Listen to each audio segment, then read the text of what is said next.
WhatsApp guys, आज हम देखने वाले कैसे होते हैं paper leak explained. UP police भर्ती परीक्षा रद्द। आज रौनक का फन तंत्र का एपिसोड है। वीडियो होगी काफी इंटरेस्टिंग, देखते हैं पूरी वीडियो फिर करते हैं उसके ऊपर बात। तो चैनल में तो प्लीज सब्सक्राइब, वीडियो को कर दे लाइक। 1 2 3 गो।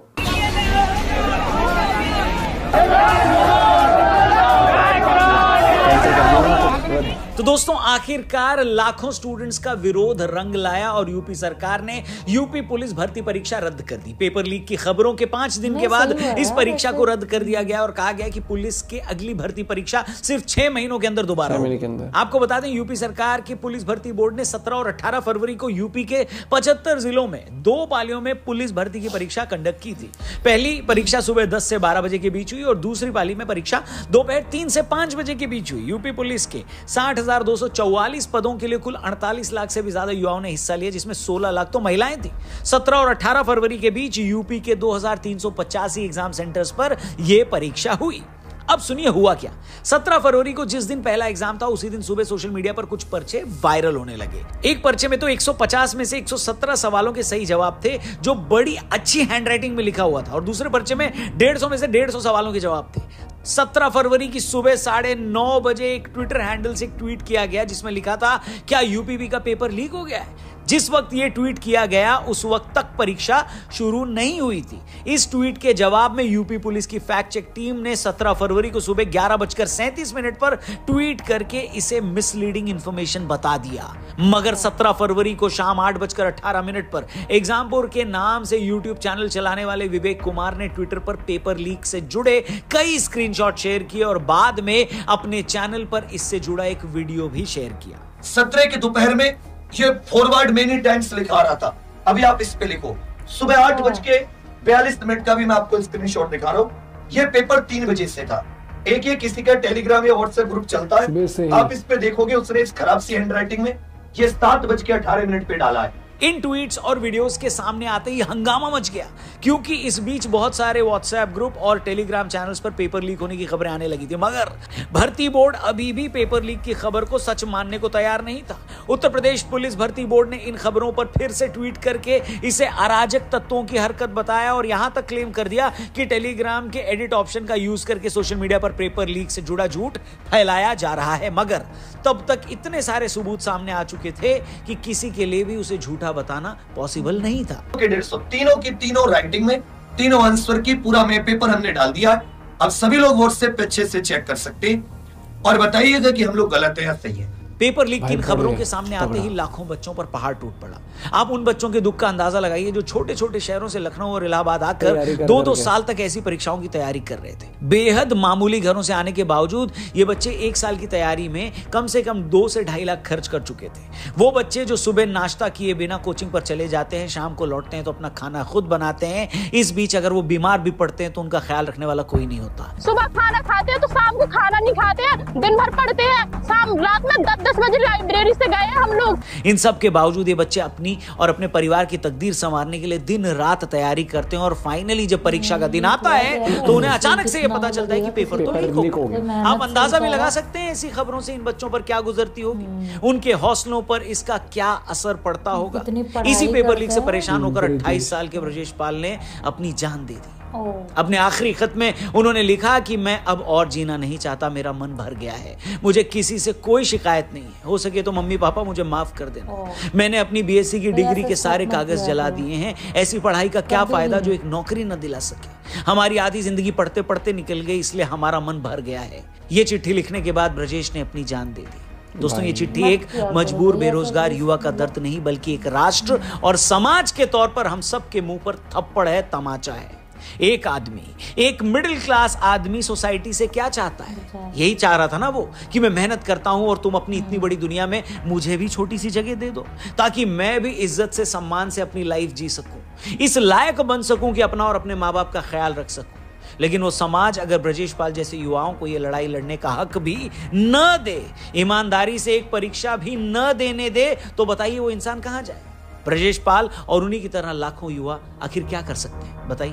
देश में पेपर लीक कितनी बड़ी प्रॉब्लम है, जब मैं आपको उससे जुड़े आंकड़े बताऊंगा तो आपका सिर चकरा जाएगा। आपको शायद अपने कानों पर भी यकीन ना हो। अगर ये पेपर लीक ना होते ना दोस्तों, तो ना जाने कितने यंगस्टर्स की नौकरी लग सकती थी, उनमें से कितने बेरोजगार बच्चे आज कमा रहे होते। तो पेपर लीक भारत में इतनी बड़ी प्रॉब्लम है कि पिछले 7 साल में लगभग 70 पेपर लीक हो चुके हैं। इस पेपर लीक का असर 1.5 करोड़ बच्चों पर पड़ा है। अकेले राजस्थान में 2011 से 2022 तक 26 पेपर लीक हुए। गहलोत सरकार के टाइम नकल की वजह से 14 अलग अलग पेपर कैंसिल करने पड़े। 2019 के बाद हर साल एवरेज 3 पेपर लीक होते हैं। उत्तर प्रदेश में 2017 से 2022 तक 8 पेपर लीक हुए। अकेले उत्तराखंड में 2 साल में पटवारी से लेकर लेखपाल, सहायक समीक्षा अधिकारी, पोस्टमैन, छात्रावास अधीक्षक, ग्राम विकास अधिकारी के पेपर्स तक रद्द हो चुके हैं। पिछले साल बिहार लोक सेवा आयोग का पेपर लीक हुआ, जिसमें 6 लाख से ज्यादा बच्चे परीक्षा में बैठने वाले थे। इसी तरह यूपी में राजस्व लेखपाल की मुख्य परीक्षा का पेपर लीक हो गया। बाद में जांच में पता चला कि बच्चों से मोटे पैसे लेकर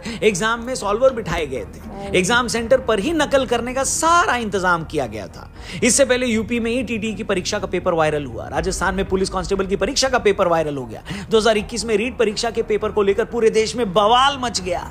इस मामले में बोर्ड के चेयरमैन को सस्पेंड किया गया। शर्म की बात है दोस्तों कि इस मामले में तो एक आरएएस, आरपीएस और शिक्षा विभाग के 13 लोगों के अलावा 2 पुलिस वाले भी शामिल थे। मतलब पूरी की पूरी स्टेट मशीनरी मिलकर एक पेपर लीक करवाने में शामिल थी। और अब तक मैंने जितने मामले गिनवाए ये सिर्फ पिछले 1-2 सालों के हैं। उनमें से भी मैंने कुछ ही मामलों का जिक्र किया है। इससे आप खुद ही अंदाजा लगा सकते हैं कि किस सिस्टमैटिक तरीके से देश के युवा को लूटा जा रहा है। दिन दहाड़े उसके हक पर डाका डाला जा रहा है। आपको बता दें कि जिस कांस्टेबल भर्ती परीक्षा के लिए 50 लाख बच्चों ने अप्लाई किया था, उनके लिए एग्जाम सिर्फ एक एग्जाम नहीं था। इस एग्जाम में पास होकर वो अपनी पूरी पीढ़ी संवार सकते थे। इसे आप इस तरह से समझें कि ट्रेनिंग खत्म होने के बाद एक कांस्टेबल को 7th पे कमीशन के हिसाब से सैलरी मिलती। आरक्षी नागरिक पुलिस के पदों पर पे बैंड 5,200 से 20,200 के पे स्केल में, यानी 21,700 रुपए तक सैलरी मिलती। इसके अलावा महंगाई भत्ता यानी dearness allowance, travel allowance, house rent allowance, medical allowance के अलावा और कई सुविधाएं मिलती हैं। और एंड में तनख्वाह के तौर पर हाथ में 35 से 40 हजार रुपए आ जाते हैं। गरीब और मध्यम वर्ग घरों से पले बच्चे सोचते हैं कि इतने पैसों से वो अपनी और अपने घर की तकदीर बदल देंगे। जो बच्चे और ऊंची उड़ान भरना चाहते हैं, उन्हें लगता है कि एक बार सिपाही बनकर वो यूपीएससी और बाकी प्रतियोगी परीक्षाएं देकर ऊंचे पदों पर भी जा सकते हैं। अगर नहीं भी जाते तो भी 8 साल की नौकरी में एक सिपाही हेड कांस्टेबल बन जाता है। 15 साल की नौकरी के बाद सब इंस्पेक्टर और 25 साल में एक सिपाही इंस्पेक्टर तक बन जाता है। और अगर उसमें लगन है तो अपनी नौकरी के आखिरी सालों में वो डीएसपी के पद तक भी पहुंच सकता है। इसलिए कुछ लोगों की नजर में सिपाही की मामूली सी माने जाने वाली नौकरी देश के लाखों करोड़ों युवाओं के लिए अपनी जिंदगी बदलने के लिए एक महत्वपूर्ण सीढ़ी होती है। और जब भी कोई इस परीक्षा में हेरफेर करता है, उनसे उनका हक छीनता है, परीक्षा रद्द करवाता है, तो इन लोगों को लगता है कि सीढ़ी पर पांव रखने से पहले ही उन्हें नीचे गिरा दिया गया है। आप में से बहुत लोगों के जहन में यह सवाल होगा कि जो परीक्षा या पेपर इतने लोगों के लिए जिंदगी और मौत का सवाल होता है, आखिर वो पेपर लीक कैसे हो जाता है? कौन लोग हैं इस लीक के पीछे? और क्या बिना हाई प्रोफाइल लोगों के शामिल हुए इस तरह के पेपर लीक होना पॉसिबल है क्या? तो आइए आपको डिटेल में बताते हैं कि पेपर लीक का ये पूरा रैकेट आखिर चलता कैसे है। वीडियो पसंद आए तो इसे ज्यादा से ज्यादा लोगों तक पहुंचाइएगा, शेयर जरूर लगता है। दोस्तों, पेपर लीक में सबसे पहली गुंजाइश तो यही होती है कि जिन लोगों के पास पेपर सेट करने की जिम्मेदारी होती है, वही मोटे पैसे के लालच में इसे लीक कर देते हैं। दूसरा तरीका होता है कि जिस प्रिंटिंग प्रेस के जरिए ये पेपर छपते हैं, वहीं से ये पेपर लीक कर दिए जाए। अब तक सभी तरह की परीक्षाओं के पेपर सरकारी प्रिंटिंग प्रेस से ही छपते थे, तो ऐसा होने की गुंजाइश कम थी। मगर जब से ये पेपर प्राइवेट प्रेस में छपने लगे हैं, तो वहां से इसके लीक होने के चांस भी बढ़ गए हैं। इसके अलावा जो एजेंसी इस तरह के एग्जाम कंडक्ट कराती है, वहां से भी ये पेपर लीक हो जाते हैं। उन एजेंसीज में काम करने वाले कुछ पुराने बाबू भी पेपर लीक करवा देते हैं। इसके अलावा चौथी जगह होती है वो एग्जामिनेशन सेंटर, जहां पर पेपर रखे होते हैं। अगेन, यहां मैं किसी स्टेट का नाम नहीं लूंगा, लेकिन सबको पता है कि कुछ राज्यों में एग्जाम सेंटर से ही पेपर लीक हो जाना, नकल करवाना कितना आसान रहा है। मतलब ये कि जो आदमी या संस्था पेपर करवाने के लिए जिम्मेदार है, वही लोग पेपर लीक करवाने में भी शामिल होते हैं। ये लोग पैसे के लालच में भी ऐसा करते हैं, और कई बार तो राजनीतिक शह और उकसावे पर भी।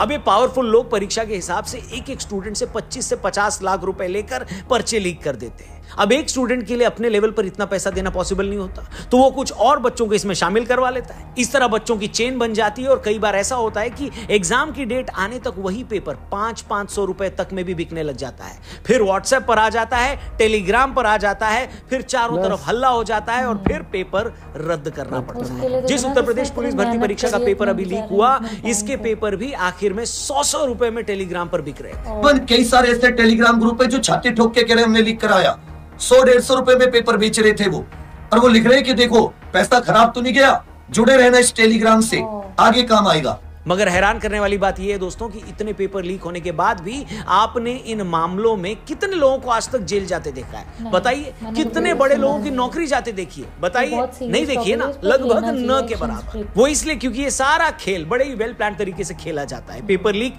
करवाते वक्त ही एक ऐसा आदमी तैयार कर लिया जाता है जो कल को पोल खुलने पर आगे आकर लीक की जिम्मेदारी ले ले, और इस सब के बदले उस आदमी के परिवार को मोटी रकम भी दी जाती है।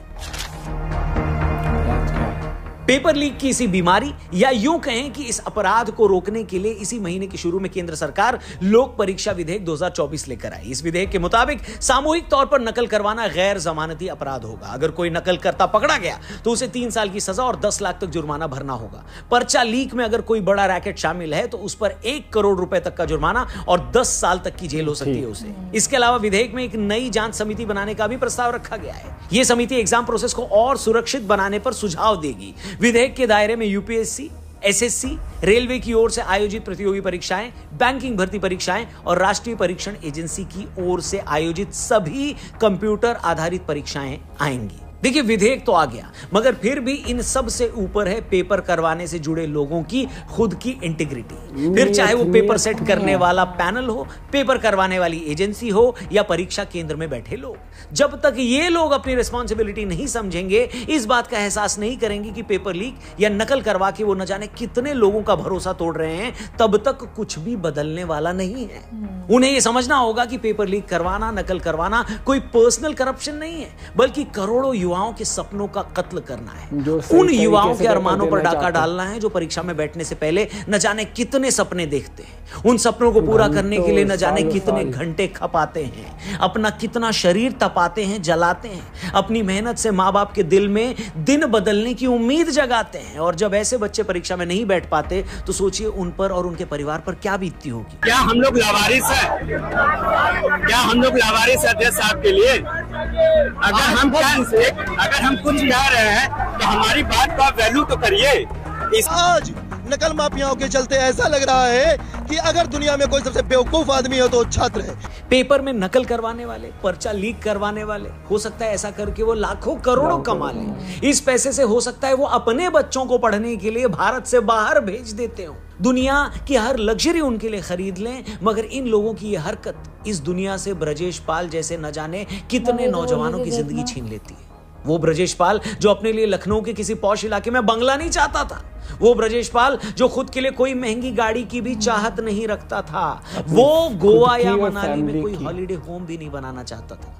वो बेचारा तो बस ये चाहता था कि उसे ईमानदारी से एक परीक्षा में बैठने दिया जाए। वो एक मामूली परीक्षा पास करके बस अपने लिए नौकरी चाहता था। नौकरी से चंद पैसे कमाकर अपनी फैमिली, अपने परिवार के प्रति जिम्मेदारी निभाना चाहता था। मगर इस सिस्टम ने ब्रजेश को वो हक भी नहीं दिया और मजबूरन वो हम सबको छोड़कर चला गया। यूं तो जान देना किसी प्रॉब्लम का सलूशन नहीं है, लेकिन किसी को यूं जान देने के लिए मजबूर कर देना भी किसी सोसाइटी को शोभा नहीं देता। इसलिए ब्रजेश, हम शर्मिंदा हैं और ऊपर वाले से यही प्रार्थना करते हैं कि आपकी तरह किसी और को अपने नसीब के आगे यूं मजबूर ना होना पड़े। उम्मीद करते हैं कि हालात बदलेंगे और उन बदले हुए हालात में बहुत सारे लोग अपना नसीब भी बदल पाएंगे।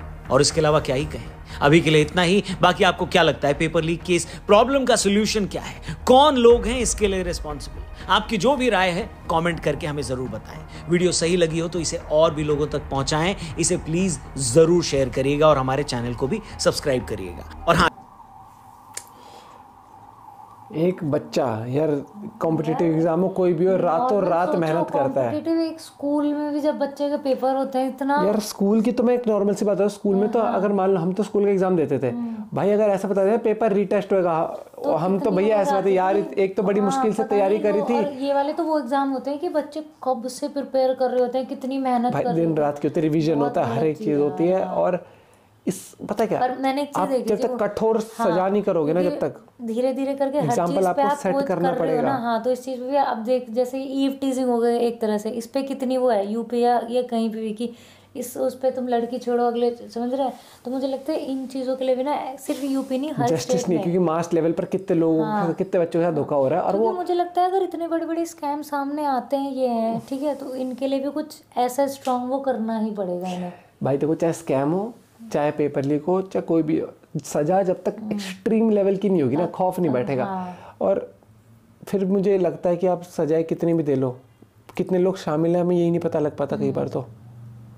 लेकिन मुझे सीरियसली उसके लिए बहुत बुरा लगा यार, वो बंदा कितनी तैयारी करता है। लोग क्या सोचते हैं, एक बात हो, एक सिपाही की या किसी पुलिस की नौकरी के लिए अगर बच्चा तैयारी करता है, या कि आर्मी, एयरफोर्स, नेवी में जाने के लिए जो वो सोल्जर लेवल पर हम करते हैं तैयारी, भाई उसमें तनख्वाह ठीक मिलती है, मतलब वो एक्स्ट्रॉर्डिनरी नहीं होती कि लगती है आप तो भैया फॉर्च्यूनर निकाले, नहीं, आपकी एवरेज तनख्वाह होती है जिससे आप घर चल सकते हैं, थोड़ी सी आप सेविंग्स कर सकते हो और आपको सिक्योरिटी फील होती है। लेकिन आप ये देखो, सरकारी नौकरी पाना वैसे डिफिकल्ट है, ऊपर से मेहनत करना, बिल्कुल तैयार होके जाना, क्योंकि लिमिटेड सीट्स होती हैं, इतने लोग, मतलब इतने स्टूडेंट्स आते हैं फिर, और उसके बाद और उसमें पारदर्शिता ना होना सबसे बड़े, मतलब कि वो कहते ना, वो कलंक लग जाता है कि भैया यार सिस्टम पे क्या हो रहा है ये, कि मतलब आप इतने बड़े लेवल पर एग्जामिनेशन हो रही है। और देखो यहाँ में इन्विजिलेशन से लेकर हर एक डिपार्टमेंट को कहूँगा कि भाई आपको वो लानी पड़ेगी, क्या कहते हैं वो भावनाएं होती है, इमोशंस की, भैया गलत ना हो कि क्या पता मेरा बच्चा एग्जाम दे रहा होता और उसके साथ ऐसा होता। अगर जिस दिन ये सोचना शुरू कर दिया ना, तो आधे से ज़्यादा लोग सुधर जाएंगे।